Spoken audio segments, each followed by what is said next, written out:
2절 말씀에 전도할 문을 우리에게 열어주사 그리스의 비밀을 말하게 하시기를 구하라. 내가 이 일 때문에 매임을 당하였노라. 그걸 밑줄을 다 쳐보시든가 박스를 좀 만들어 보시든가 그렇게 해놓고 말씀을 좀 묵상을 해보게요. 그리고 그 7절에 보면 두기고라는 사람 나오죠. 그 사람도 박스를 한번 만들어 보시고, 그 다음에 9절에 보면 오네시모라는 사람, 이 사람은 골로새 교회 소식을 가지고 바울한테로 온, 로마의 감옥까지 온 사람이죠. 너에게서 온 사람이다 그러잖아요. 그 오네시모도 가루나 박스를 한번 만들어 놓고 말씀을 묵상을 한번 해보십시다.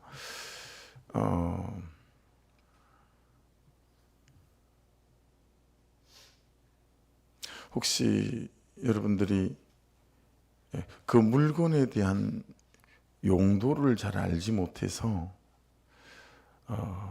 전혀 다른 목적으로 그 물건을 써보신 적이 있는 물건이 있는지 모르겠어요. 그러니까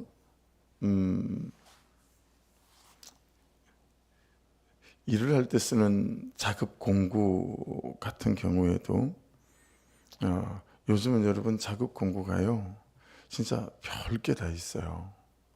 야, 이런 기계도 있구나 싶을 만치 한참 옛날에 제가 하던 일을 한 20년 가까이 떠나 있다가 이렇게 요즘 일하시는 오는 분들 이렇게 공구를 쓰는 걸 보니까요, 공구가 뭐 별게 다 있는 거죠. 근데 우리는 그 공구를 봐도 이 용도가 어디에 쓰는 건지를 잘 모르는 거죠.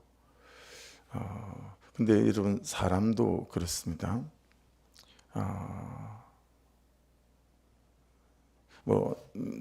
최소한 두세 번은 말씀을 드린 것 같은데, 제주일방대학에서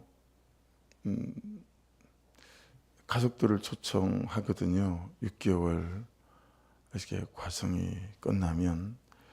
요즘은 그게 없어졌다고 해요. 근데 제가 그때 DTS 훈련을 받을 때만 하더라도 가족들을 초청하는데 한 할머니 한 분이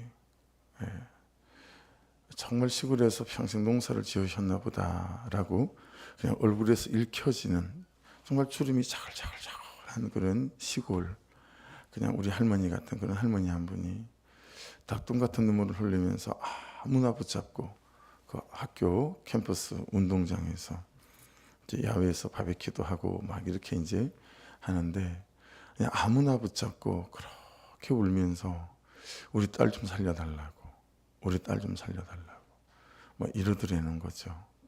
그러면서 그분이 덧붙이는 말씀이 우리 딸은 초등학교 1학년부터 서울대학교 간호학과를 졸업할 때까지 단 한 번도 1등을 놓친 적이 없는 딸이라고. 정말 그랬대요. 그런 딸이 지금 서울대학병원 그만두고 여기 와서 공부를 하고 선교사가 뭔지도 모르겠는데 선교사를 나가겠다고 이러고 있다고. 우리 딸 좀 살려달라고. 그렇게 우는 거예요. 아무나 붙잡고. 이게 미아자매의 어머니였어요. 미아자매는 여러분 초등학교 1학년 때부터 서울대학교 들어가고 서울대학교를 졸업할 때까지 단 한 번도 일생 중에 1등을 놓친 적이 없대요. 그렇게 착하고 성실하고 공부 잘하고 그런 딸이 서울대학교 간호학과를 들어가서 이제 걔도 잘 사는 모습을 너무 보겠거니 했고 엄마가, 그리고 그 딸을 통해서 나도 이제 내 노후가 괜찮겠거니 했는데 이 딸에게 갑자기 무슨 일이 생겼는지 그걸 다 때려치우고 여기 들어와서 공부를 하고 선교사를 나가겠다고 그러고 있는 그 딸이 그냥 죽은 것 같은 거죠. 그 딸을 좀 살려달라고 그렇게 오는데 6개월 동안 3개월은 강의 렉처를 받고 그 다음에 3개월은 아웃리치를 했거든요. 그 공부 중에서 가장 큰 공부였어요. 가장 큰 공부였어요. 그러니까 왜 두기구한테 박스를 치라고 그러고 오네시모한테 박스를 치라고 그러고 그 위에 말씀 전도할 기회를 받을 수 있도록 박스를 치라고 그랬냐면, 여러분 뮤아삼에도 그러하고 두기구도 그러하고 이 사람들은 삶의 용도가 달라진 사람들이에요. 시간을 어디에 쓸지, 내 삶을 어디에 쓸지 그 용도와 쓰임새가 달라진 사람들이에요. 그러니까 여러분 기도를 계속하라고 그러잖아요. 근데 기도를 계속하는데 그 기도를 계속해야 될 이유가 박스 친 데 있어요. 여러분 이분들이 지금 어디 있어요? 감옥 안에 있어요. 여러분 감옥 안에 있는데 거기서 전도할 기회가 뭐 딱히 있겠어요? 그렇죠? 그리고 여러분 생각해 보세요. 우리는 내 처지의 영향을 굉장히 많이 받아요. 그게 자존심을 엄청 상해하고 우리 현실에 엄청 영향을 받죠. 여러분들은 무슨 목적으로든 감옥에 들어가 있으면 여러분은 안 창피할까요? 그렇죠? 창피하고 내 인생은 망했다 싶고 내 인생은 끝났다 싶고 막 이러지 않겠어요? 근데 바울 사도는 그게 아무 관계가 없는 거예요. 이 사람의 마음을 주장하고 있는 것은 현실이 아니고 감옥에 있다는 처지가 아니에요. 이 사람은 삶의 용도고 시간을 쓰는 이유와 삶을 쓰는 이유, 용도가 완전히 달라진 사람이에요. 왜냐하면 이 마음 안에 정말 주장하고 있는 게 전혀 다르거든요. 그러니까 감옥에 있는 그 현실 자체도 지금 이분은 어떻게 해요? 여기에서 복음을 전하고 영혼을 살리는 기회로 자기의 삶을 쓰는 거예요. 자기의 시간을 쓰는 거죠. 그래서 큰 그림이긴 합니다만 오늘 말씀을 아침에 새벽에 묵상을 하면서 말씀을 닫아놓고 참 유달리 한참을 생각을 한 것 같아요. 묵상을 싱킹을 한 것 같아요. 나는 두기고 같은가? 나는 오네시모 같은가? 나는 바울 사도 같은가? 우리는 잘 돼야만 할 거라고 생각하잖아요. 우리는 잘 배우고 남편도 있고 자녀도 있고 직업도 웬만하고 그래야 우리는 여러분 전도할 수 있다고 생각하잖아요. 그건 여러분 아직 정말 눈뜨지 못해서 그런 거 아닐까요? 아직 내 삶의 용도와 내 삶의 시간, 내 삶을 쓰는데 여러분 이게 사람이 바뀌지 않은 거 아닐까요? 바울 사도는 그런 거하고 아무 관계 없어요. 남편이 있고 없고 자녀가 있고 없고 내가 잘 살고 못 살고 배우고 못 배우고 아무 관계 없어요. 그렇죠? 이분을 주장하는 게 완전 달라요. 그렇죠? 그래서 이분들이 자기 삶을 쓰는 것도 용도가 완전히 달라요. 이게 오늘 말씀 안에서 굉장히 큰 그림이에요. 그래서 내가 시간을 쓰는 이유가 바뀐 사람이 맞나? 내가 삶을 쓰는 이유가 바뀐 사람이 맞나? 여러분 그게 바뀐 사람이다 보니까 감옥에 있는 게 여러분 문제가 아니라 기회가 되는 거죠. 상처가 맨날 움츠리고 주눅들고 이게 아니라 그 상처가 기회가 되는 거예요. 상처가 기회가 되는 거예요. 그러니까 어제는 목수님 두 분이 이제 나오셨는데 그 목수님 한 분이 710동에 산다는 걸 알게 됐어요. 우리 집 옆동이에요. 근데 더 크게 알게 된 건 같이 일하는 분이 교회를 다닌다는 사실이었어요. 그래서 몰랐는데 담배를 피시는 거예요. 나 담배 피는 걸 못 봤거든요. 벌써 여러 날을 꽤 오랫동안 봤는데 드문드문 봤지만 한 달은 된 것 같은데 그러니까 704동에 사시는 분이 목수님이 형님은 교회를 다닌다면서 담배를 피세요. 그렇게 얘기를 해가지고 교회를 다니는 줄 알게 됐어요. 그랬더니 입 안 닫어? 뭔지 이렇게 저한테 이제 들켰다 이거죠. 그러고 보니 사람이 더없이 착해요. 뭐 말도 없어요. 그리고 그냥 말 끝에 710동에 사는 분이 목사님 막 하나님 눈에 보이고 막 그래요?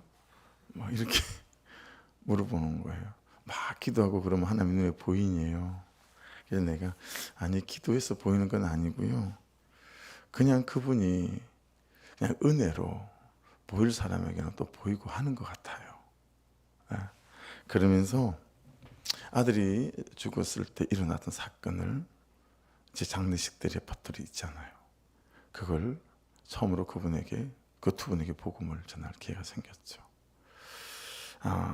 그냥 일하던 중간이었어요. 일하던 중간에 농담처럼 몇 마디 주고받는 사이 저한테 물어보길래 그냥 뭐 요때다 이때다 생각한 것도 없이 물어보니까, 그리고 이게 여러분 듣도 보도 못한 얘기니까 재밌잖아요. 눈이 동그래가지고 듣는 거예요. 다 듣고 나더니 담배를 피시는 형님, 목수 반장님이거든. 목수 반장님이, 목사님, 얘 바로 옆동이고 가니까 옆집부터 걔 끌고 나가시라고. 그러니까 70동에 사는 목숨이 펄쩍 뛰는 거죠. 담배나 끊으세요. 뭐 이렇게 티키타카가 막 됐어요. 그래서 어제는 처음으로 그 두 분한테 일하러 나오신 분들 중에서는 진하게 액면 그대로 원색적인 복음을 나눌 수 있는 기회가 이제 있었던 것 같아요. 여러분은 삶을 어디에 쓰시죠? 내 삶을, 내 인생을 쓰는 용도가 바뀌신 분 맞나요? 내 시간을 쓰는 이유가 맞으신가요? 여러분, 이건 잘 한번 오늘 본문에서 생각해 봐야 될 것 같아요. 그래야 기도를 계속하고, 요 기도를 계속할 이유가 합당해요. 아니, 합당해요. 그러면 여러분 어폐가 있을 것 같고 의미가 있어요. 계속 좋은 집에 살고 행복하게 살고 그걸 위해서 기도를 계속하는 것과 내 삶의 용도와 내 인생의 쓰임새가 달라진 사람의 기도를 계속하는 것과는 너무 다르기 때문에 그렇습니다. 하늘과 땅 같은 차이를 만들어내죠. 그 기도를 계속하고 할 때 프로스카르테리오라고 하는 이 단어는 공간적으로, 물리적으로 어떤 장소에 머무르다라는 뜻을 갖고 있습니다. 공간적으로, 시간적으로 어떤 물리적인 장소에 머무르는 거예요. 그러니까 이게 내 삶을 쓰고 내 시간을 쓰는 데 있어서 아주 필수불가결한, 꼭 있어야 되는 공간적, 물리적 그런 장소에 머무르는 게 기도를 계속한다. 두 번째, 충성하다라는 뜻이에요. 이 프로스카르테리오는 기도에 충성해야 되는 거예요. 그리스도인은 기도에 충성해야 됩니다. 이 말은 의무라는 얘기예요. 국민의 3대 의무, 이런 거 우리 다 배우잖아요. 그렇죠? 대한민국 남자는 다 군대를 가야 되는 거잖아요. 나라에 충성해야 돼요. 의무죠. 이 나라에 몸담고 사는 남자로서의 의무 같은 거예요. 기도에 충성해야 된대요. 이건 그리스도인의 의무다라는 거예요. 이건 해도 되고 안 해도 되고 선택이 아니에요. 그리스도인의 기도는 선택이 아니에요. 충성하는 거다. 세 번째는 끊어지지 않고 지속하다라는 거예요. 기도는 끊어지는 법이 없어야 된다는 거예요. 끊어지는 실타래가 되면 안 된다라는 거예요. 네 번째 뜻은 그때 기도가 가져오는 게 있는데 그게 뭐냐면 타이밍이라는 거예요. 이때 타이밍이라는 지혜가 생기고 기회가 온다라고 하는 거예요. 자, 그러니 여러분 기회는 뭘로 만들죠? 기도로 만드는 거예요. 근데 왜 기회가 안 올까? 돌아보셔야 돼요. 내가 기도 안 하는구나. 그 문제에 대하여, 그 사람에 대하여 기도하면 기회가 온다는 거예요. 여러분 기도를 계속하고라는 의미를 지금 다뤘어요. 그렇죠? 프로스카르테리오. 물리적으로 공간적인 장소에 머무르는 것이고 충성하는 것이고 지속하는 것이고 그때 기회라는 타이밍이 온다. 이게 그 단어다. 근데 그렇게 기도를 계속하는 이유가 뭐예요? 깨어있기 위함이다 라는 거예요. 그레고리오라는 단어. 그래서 노호프 망대에 올라가서 바울 사도가 특별히 기도를 부탁하잖아요. 야, 감옥에 있어서 있는 동안 좀 쉬어야 되겠다. 그동안 힘들었는데 그러지 않도록 이 안에서도 감옥에 나를 보내신 구속사의 이유를 찾고 그리고 구속사의 복음을 전할 수 있도록 야, 나를 위해서 기도해 주라. 그러니까 갇힌 환경에서 더욱, 여러분 깨어있으라는 더욱이라는 단어가 붙어요. 갇힌 환경에서 더욱, 안 되는 현실에서 더욱, 막막한 처지에서 더욱, 할 수 있는 게 없을 때 더욱 깨어있을 수 있도록 기도해 달라는 거예요. 우리는 여러분 이 막막한 처지가 되면 생각도 죽고 마음도 죽고 의지도 죽어요. 근데 진짜는 그때 깨어 있어야 된다는 거예요. 구속사 안에서는. 그렇죠? 그때 하나님께서 우리를 다루실 수 있어요. 그렇죠? 여러분 부유하고 잘 먹고 잘 입을 때 하나님 우리를 다루시기가 굉장히 힘들어요. 그렇죠? 내가 곤고할 때, 돈이 없을 때 하나님이 우리를 다루시기가 좋고, 내가 아플 때 하나님께서 우리를 다루시기가 좋죠. 그렇지 않습니까? 그래서 그럴 때일수록 깨어 있어야 하나님의 음성이 오롯이 들려요. 생생히 들리죠. 예. 그러면서 그냥 그분의 뜻 가운데 설 수 있게 되어진다. 그러니까 여러분 갑자기 막막한 안 되는 그리고 갇힌 그런 처지와 현실과 환경 가운데 놓인 게 되어졌을 때는 정말 깨어 있어야 돼요. 그리고 눈을 또록또록하게 뜨고 귀를 크게 열고 무슨 말씀을 하시려나. 예, 구속사의 때라고 하는 거죠. 근데 여러분 가장 크게 깨어 있는 건 어떤 걸까요? 붙어가는 겁니다. 그래서 붙어가는, 기도에 붙어가고 막막한 현실에서 목장에 붙어가고 예배에 붙어가고, 그게 정상입니다. 깨어있지 않을 때 정상, 예배를 포기하고 목장에 들어오고 싶지 않아져요. 그때 여러분 다 같이 그렇게 생각하시면 돼요. 다쳤구나. 병이 났구나. 예. 특별히 목장은 더 그렇습니다. 왜 그래요? 여러분 예배는 내가 너한테 묻지 않잖아요. 말하지 않아도 되잖아요. 가만 앉았다 가면 되잖아요. 근데 목장은 어때요? 나눠야 돼요. 그렇죠? 너무 싫은 거죠. 되는 게 하나도 없는데 그냥 나를 안 사랑해 주는 것 같은데, 예. 나에게 관심이 없는 것 같은데 그 사람들하고 앉아 있을 때 이거 별로거든요. 그래서 목장에 들어가기 싫을 때는 여러분 내가 병이 난 거예요. 아픈 거예요. 그냥 내가 그렇게 생각하면 되고 다른 사람에 대해서 그렇게 생각해서 어때요? 더 중보가 필요하죠. 그렇죠? 갇혀있는 내게 더 기도해라. 그렇게 말하고 있습니다. 그러면서 여러분 3절을 한번 보십시오. 또한 우리를 위해 기도하되 하나님이 전도할 문을 우리에게 열어주사 그리스도의 비밀을 말하게 하시기를 구하라. 내가 이 일 때문에 매임을 당하였노라. 바울 사도는 정확히 이해하고 정확히 해석하고 정확히 적용하죠. 근데 그 감옥에 들어온 이유는 이곳에서 복음을 전해야 될 이유 때문에 들어왔다 라고 말해서 구속사로 자기 인생을 해석하고 열어가잖아요. 그렇죠? 그러니까 감옥에 있는 게 아니에요. 이분은. 그렇죠? 하나님의 기회 속에 있는 거죠. 그래서 여러분 어떤 의미에서 참 모든 순간이 전도할 기회로 우리가 선용해야 된다라고 하는 것도 알 수 있죠. 결혼식이든 장례식이든 100일이든 돌이든 소풍이든 크리스마스든 삶의 모든 순간, 내가 가는 모든 식료품 가게, 슈퍼마켓, 내가 만나는 모든 사람들 다 그리스도의 비밀을 알리게 할 사람의 대상으로 생각해야 된다라고 하는 것을 알 수 있습니다. 그래서 여러분 메시지 바이블을 보면 부지런히 기도하십시오. 감사하는 마음으로 눈을 크게 뜨고, 그러니까 감사하는 마음은 이제 상태죠. 그러니까 저와 여러분이 치킨을 사 먹어도 왜 한 번 기름에 60마리만 튀깁니다. 왜 그러겠어요? 계속 그 기름에다 튀기면 좋지 않으니까. 그렇죠? 채소 하나를 사도 그런 거 아니겠어요? 그러니까 여러분하고 제가 우리 자신을 가장 좋은 상태로 유지하는, 그리고 그걸 보는 당도를 보거나 이런 것처럼 수박을 하나를 살 때도 꼭지가 살아붙어 있는지, 그 다음에 뒷부분이 넓지 않고 조금해야 이게 당도가 높은 수박 아닙니까? 그런 거. 그 다음에 요 색깔이 선명해야, 그런 거 보는 것처럼 여러분이 여러분을, 제가 저를 이렇게 어떤 상태인가 라고 보는 것은 감사가 되는가 라고 하는 거죠. 감사가 되나. 아니면 이것저것 다 정말 불평과 원망이 있는가. 그래서 감사하는 마음으로 상태입니다. 눈을 크게 뜨고 깨어 있으십시오. 내가 이렇게 감옥에 갇혀 있는 동안에도 하나님께서 문을 활짝 열어주셔서 그리스도의 비밀을 전할 수 있도록 우리를 위해 기도하기를 잊지 마십시오. 내가 입을 열 때마다 사람들에게 그리스도를 대낮처럼 분명하게 나타낼 수 있도록 기도해 주십시오. 참 말이 멋있죠. 그리스도를 대낮처럼 분명하게 나타낼 수 있도록.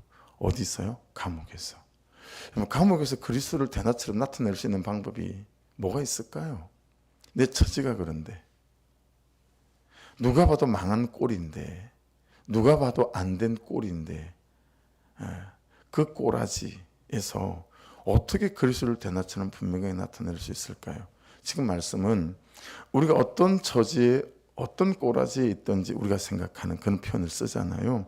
그것과 관계없이 여러분 그리스도를 대낮처럼 분명하게 나타낼 수 있는 그런 은혜가 우리 가운데 있다라고 하는 것을, 그것과 복음은 절대로 영향받지 않는다.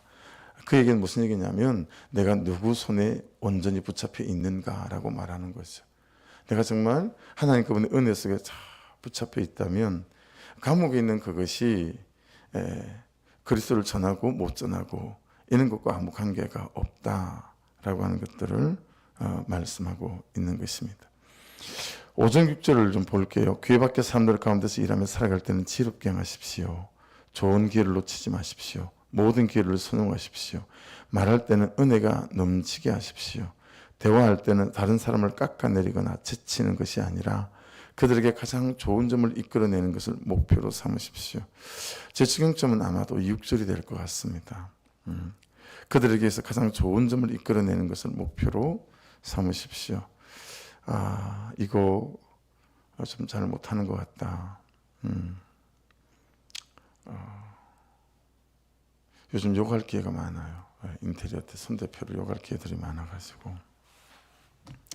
그래서 저는 이 말씀을 보면서 또 제 죄가 발견되어져서 또 회개하고 또 적용점이 생기는 것 같습니다. 5절에 보시면 세월을 아끼라, 이건 여러 번 다른 말씀을 통해 에베소서 말씀에 또 이 말씀이 있잖아요. 그래서 말씀을 드린 것 같은데 이건 지금을 아끼라라고 하는 것입니다. 세월을 아끼라, 이 말은 지금을 아껴야 된다 이 뜻이고, 또 한 가지 의미는 본문에서도 보면 나와 있어요. 되사다라는 뜻인데 좀 몰랐던 뜻이에요. 근데 되게 의미가 있는 것 같아요. 어떤 물건을 돈을 주고 어떤 물건을 사듯이 복음을 전할 수 있는 좋은 시간을 사들여서 자기 시간으로 만들려는 거예요. 자, 여러분에게 24시간이 있으시죠.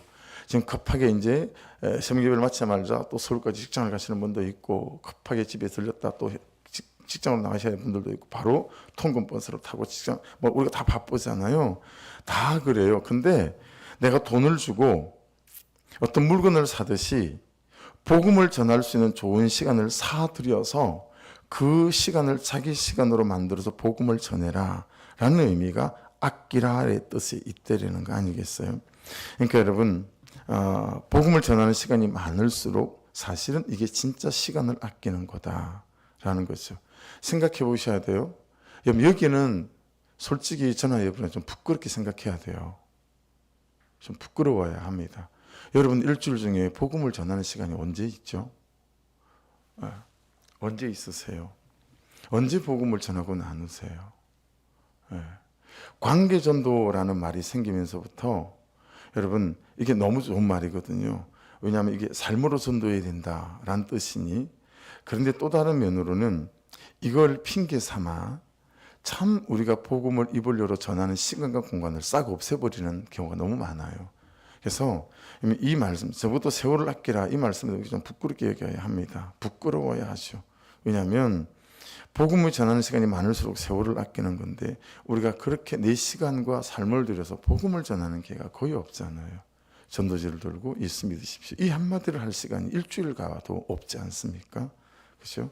그래서 기도도 시간을 사는 시간이고 전도도 삶의 의미를 사는 시간이다 라는 걸 잘 유념하셔서 이 하루도 오늘 말씀을 가지고 난 용도가 바뀐 사람 맞나? 난 시간을 쓰고 삶을 쓰는 이유가 바뀐 사람 맞나? 여기를 좀, 이 대목을 여러분 잘 좀 점검하셔서 하나님, 제가 시간을 쓰는 이유, 삶을 쓰는 이유, 또 재정을 쓰는 이유, 나라는 사람을 쓰는 이유가 바뀐 사람으로 하나님 좀 내가 용도가 바뀐 사람이 좀 되게 도와주십시오. 쓰임새가 바뀐 사람이 좀 되게 도와주십시오. 그래서 하나님의 손에 잘 붙잡힌 도구, 홈이면 홈이, 망치면 망치, 그렇죠? 칼이면 칼, 활이면 활, 하나님의 손에 잘 붙잡힌 그런 은혜로운 도구가 되어져서 하나님의 뜻대로 잘 쓰임받는 그런 용도, 그런 인생 되게 해 주십시오. 그 주름이 자글자글한 할머니가 내 딸 좀 살려주십시오 그러고 있는 것처럼 너무너무 안타깝고 애통스럽지만 그저 그 어머니가 그 미아자매 어머니가 너무너무 정말 마음이 절절해지더라고요. 그렇지만 사실은 그 할머니처럼 우리가 그러고 있는 건 아닐까. 예수를 믿는데 내 인생에 대해서는 그렇게 살려달라고, 잘 먹고 잘 살리려는 그렇게 절절하면서 이 삶 아무것도 모르는 사람이 까막눈 까막마음이어서 내 삶의 시간과 용도를 그 하나님 그분의 나라 여기에는 전혀 근처도 가보지 못하는 여전히 내가 나에게 사로잡혀 나를 위해 시간과 세월을 삶을 쓰고 있는 그런 사람이 아닌지를 돌아보셔서 여러분의 삶에 여러분의 시간에 참 새로운 쓰임새와 용도가 바뀌고 뒤집어지는 그런 은혜가 있기를 주의 이름으로 축복합니다. 기도하겠습니다. 말씀 붙잡고 기도하시고요. 자신을 좀 잘 돌아보는 이 아침이었으면 하고 우리 연약한 지체들을 위해서 중보해 주십시오. 특별히 이 새벽에는 이은숙 집사님과 우리 도윤이 또 단우 다나 그 가정을 위해서 그리고 송기보 집사님 가정을 위해서도 또 기도해 주시고 병원에 있는 한현옥 집사님을 위해서도 기도해 주시고 또 중보를 부탁을 드립니다. 주여 한번 부르고 기도 시작하겠습니다. 주여 아버지 감사합니다.